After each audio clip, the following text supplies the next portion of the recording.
क्या आप जानते हैं कि एक कंप्यूटर प्रोग्रामर ने अपने शिकारों को 20 बाल के स्कोर की तरह रेट किया था?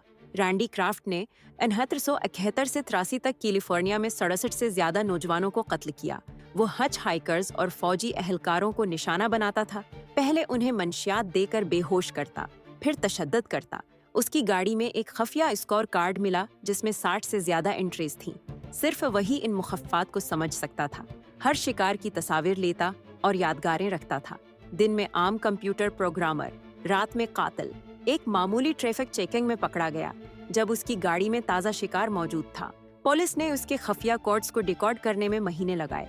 जब सच्चाई सामने आई तो सब हैरान रह गए। ये कैलिफोर्निया का सबसे बड़ा सीरियल किलर केस था।